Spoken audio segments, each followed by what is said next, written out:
नमस्कार दोस्तों, मैं विवेक सिंह आप सभी का माता की शक्ति चैनल में स्वागत करता हूं। आज मैं आप सभी को माता लक्ष्मी के श्री मंत्र साधना देने जा रहा हूं। इस साधना को करने से व्यक्ति का भाग्य उदय हो जाता है, व्यक्ति के धन के मार्ग खुलने लगते हैं, रुका हुआ पैसा आने लगता है तथा उसके नौकरी और व्यापार में वृद्धि होने लगती है। इस साधना के बारे में कई ऋषि मुनियों ने अपने वेद और उपन्यासों में लिखा है। आइए जानते हैं इस साधना में हम देवी के किस रूप की आराधना करते हैं और कैसे इनसे हम लाभ ले सकते हैं। इस साधना में हम देवी महालक्ष्मी की साधना करते हैं। महालक्ष्मी को दसों महाविद्या में 10वें स्थान पर कमला नाम से जाना जाता है।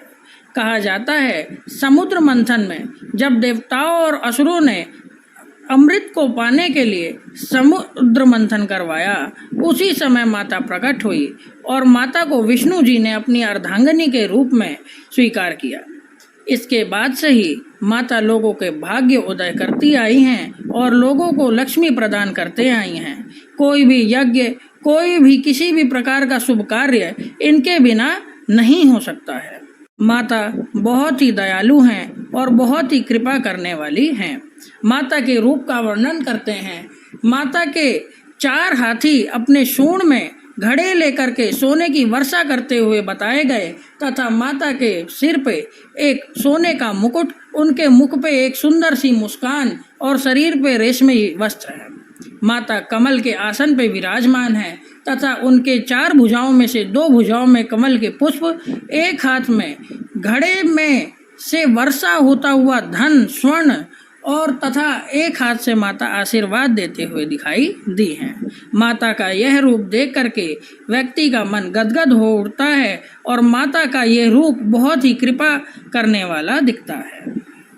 यह माता बहुत ही दयालु हैं और लोगों पे दया करने वाली हैं। आइए हम इस साधना के मंत्र के बारे में जानते हैं। इस साधना में हम महालक्ष्मी का एकाक्षरी मंत्र, जिसे श्रीम कहा गया है, जिसका उच्चारण श्रीम है, जिसे कि हमने स्क्रीन पे हिंदी और इंग्लिश दोनों ही भाषा में लिख दिया है ताकि लोगों को इसका उच्चारण करने में किसी प्रकार की परेशानी ना हो। इस साधना का विधान क्या है, इसे पूरी तरीके से सुन ले। इस साधना को करने के लिए शुक्रवार या फिर किसी भी पूर्णिमा से इस साधना को शुरू कर सकते हैं। अगर कोई व्यक्ति एक दिवस की साधना करता है तो ग्रहण काल, होली या दीपावली या किसी भी पूर्णिमा पर इस साधना को कर सकता है। साधना या तो सूर्य उदय के समय या फिर शाम को 6 बजे के बाद ही की जा सकती है। इस साधना की खास विशेषता यह है कि इस साधना को कोई भी स्त्री या कोई भी पुरुष कर सकता है। इसमें कोई भी किसी भी प्रकार का प्रतिबंध नहीं है। माता की साधना करने के लिए आपका जो मुख रहेगा वो उत्तर या फिर पूर्व दिशा में ही हो सकता है। आपके वस्त्र लाल रहेंगे, आप या फिर पीला वस्त्र रह सकता है या फिर कोई हल्का वस्त्र रह सकता है, हल्के रंग का वस्त्र। अगर आप किसी गाढ़े रंग का वस्त्र इस्तेमाल कर रहे हैं तो कृपया करके काला या फिर गाढ़ा नीला वस्त्र इस्तेमाल ना करें।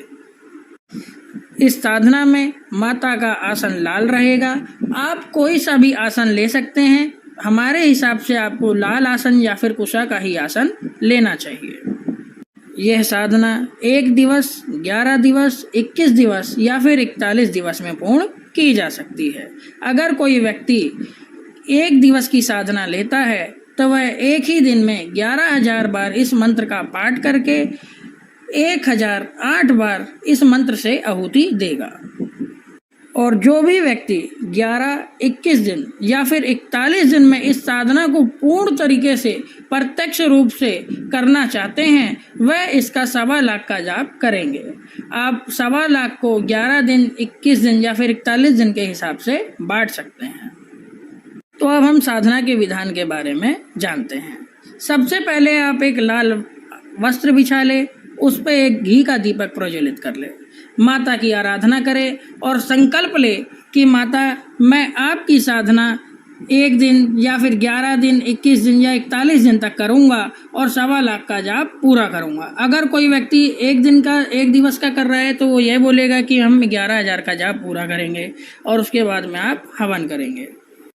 तो ठीक है, आप घी का दीपक जला लीजिए, एक लाल वस्त्र पे उसे रख लीजिए, गुलाब के फूल वहाँ पे डालिए, इस गुलाब का इत्र डालिए, अनार माता को भोग के रूप में दे, 2 सफ़ेद बर्फ़ी माता को भोग के रूप में दे, 1 नारियल जिस पे चुन्नी आप लगा करके माता को भेंट स्वरूप में दे। अगर कोई व्यक्ति श्रृंगार दे सकता है तो माता को श्रृंगार दे, वरना फिर सिंदूर भी माता को अर्पित किया जा सकता है। अगर आपके पास पहले दिन कमल का फूल हो तो माता को ज़रूर से ज़रूर कमल का फूल अर्पित करें। जैसे ही आपका साधना का अंतिम दिन होता है, जैसे कि 11वां दिन, 21वां दिन या 41वां दिन, वैसे ही माता का 21वें दिन, 11वें दिन या 41वें दिन हवन दिया जाएगा। वो हवन दशांश दिया जाएगा, मतलब आपने अगर 1.25 लाख का जाप किया है तो उसका 10वां हिस्से का हवन दिया जाएगा। उस हवन में आपको सामग्री लेनी है कमल गट्टा,